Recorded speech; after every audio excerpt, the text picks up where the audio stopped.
just like to introduce yourself?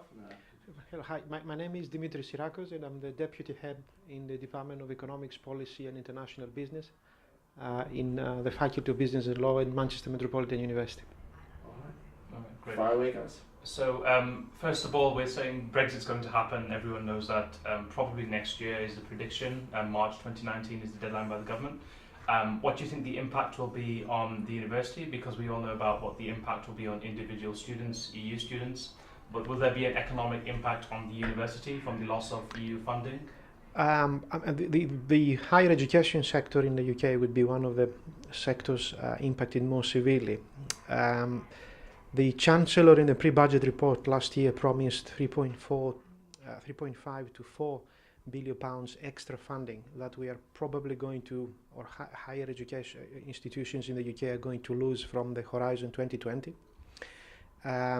This is money which has been budgeted, and of course the most negative effects are also going to be loss of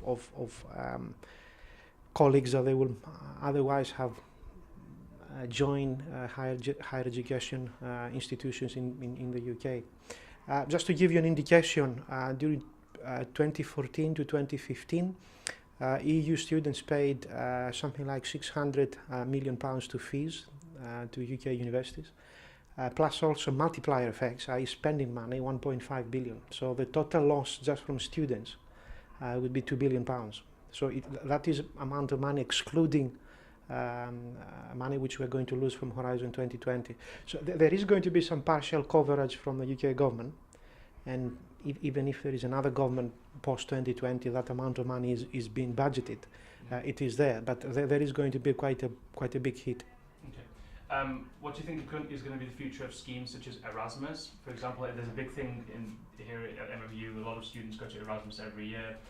That's made possible mainly by funding from the European Union in particular. But there is a lot of uncertainty about the future of that. And is there any plan by the university to plug that gap, or do you think Erasmus even has a future at MMU or at universities in higher education in the UK?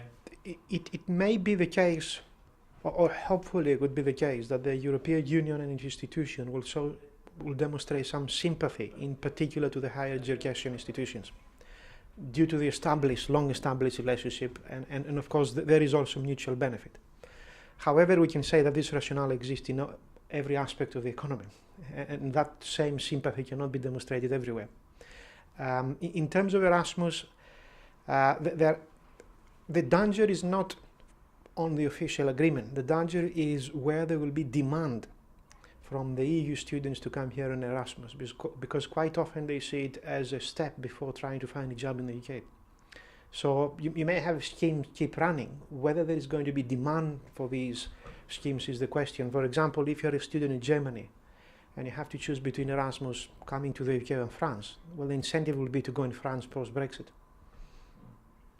Are you worried about the potential brain drain that Brexit will cause, with high quality teachers and students not wanting to come and study in the UK?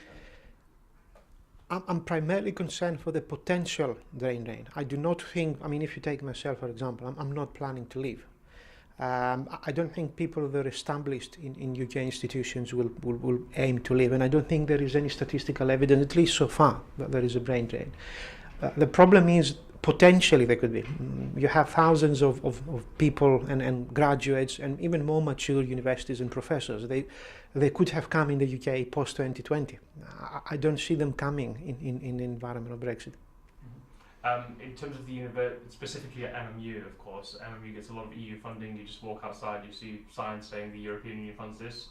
Obviously, post-Brexit, that money will be gone. Is there any plan by the university to plug that gap, or will they have to just make spending cuts of some sort? Or I don't have any data to. I think the MMU's position, and Manchester Metropolitan's University's position, is that we hope that all existing links will be maintained even post-Brexit. But I don't have any data to support. And to a large extent, a problem with Brexit is one of the units in economics is econometrics, and where you have a lot of forecasting. The power of forecasting is significantly reduced. If we were to assume that all schemes will be in place, that's great. If there's no demand for students to come to MMU, What do you think the long-term effects will be on tuition fees? Do you reckon they will rise or fall because of Brexit? I don't know how much am I allowed to expand on politics. I mean, this is a more generic economic question, and potentially the UK follows the pattern of most European, Western European countries and economies, where there's a lot of polarization in politics. We see that in Italy, we see that in Greece, we see that in Spain, we definitely saw that in France, we see it in Germany. Now, it unfortunately seems to be the case we move towards extreme economic positions. So one future position will be, so if we have another election by 2020 or 2021 and the Conservative Party wins in a Brexit environment, we're going to see really hard Thatcherite policies being applied intensively. Now, it may be the case that hard Brexiteers see this as an opportunity to apply 100% Thatcherite policy. The other extreme is we can have an election sooner than 2020 and we have a Labour government on power who is not really like the new Labour led under Tony Blair. It's extreme left-wing government policy. So you move to complete nationalisation of entire sectors of the economy. And which of the two, of course, is going to prevail is quite difficult to... But of course, this is what the two main parties stand for, and we haven't seen the revival expected to see by the Lib Dems. Okay, this is really a broader question, not really involved in the university, but just kind of on a philosophical level. So obviously, as you mentioned, there's a lot of polarization in countries such as Italy or Greece, and obviously Brexit, as has been mentioned, is going to have a huge economic impact on the UK. Estimated losses, 50-60 billion pounds, you probably know the figures better than me. Do you think that the economic losses from Brexit will be very severe in the UK, and what do you think the impact will be on our politics? Do you think there's going to be a polarization, or...? The polarization is already here. And is not going to go away. There's big institutions, individuals, former prime ministers, powerful political figures, they call for a second referendum. So the issue, in a way, is still here. Problems with referenda in general is that you quite often, as we did in the UK, gets marginal output. And it's very difficult to see how the 48% of people they voted to remain can change their mind and not call for a second referendum. You have the process of devolution. Can I continue? You have the process of devolution. That has complicated matters immensely. What is going to happen in Northern Ireland? What is going to happen in Scotland? What is going to happen with Wales? It's very difficult to see how the future would play out, but definitely there is going to be a major economic hit in the short run. That's the key. If you ask me about the state of the UK economy in 10 years from now, I'm actually quite optimistic. If you ask me about the state of the UK economy in 2 to 3 years, I'm not pessimistic at all. What do you think about the kind of the impact it will have on the culture of universities? Do you think the UK universities become more insular, a different ethos perhaps? Due to, the first issue is how the fees will apply in the future.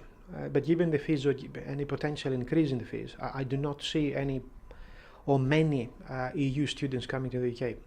In particular, if there's more paperwork and administrative restrictions or limitations.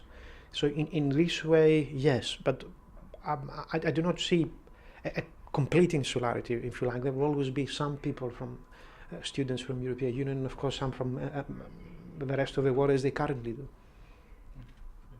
And in terms of the city in general, Manchester, it's a very, very diverse city in that sense. Do you think there's going to be any change in as mentioned with the university, do you think there's going to be any change in the ethos and the culture of Manchester, in the kind of mindset? No, Manchester is the second most cosmopolitan city in the UK after London. Many, perhaps thousands of people come from European Union, but I do not see the number increasing, but I do not think the city will lose its culture of open feeling, if you like.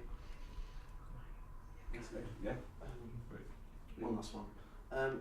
Do you think universities that are, say, that are almost student-centric, where the university is so important to the local economies, you say like jobs that students will take up, do you think if there is a brain drain, or if there's less students, say international students coming over, could that have an impact on local economies? You have to examine each local economy separately. If you take a big city like Manchester, we may see a gradual and marginal reduction in the numbers, but nothing major. If you take other examples, there may be a severe impact. Okay. It's brilliant. Brilliant. Thank you very much. Very useful.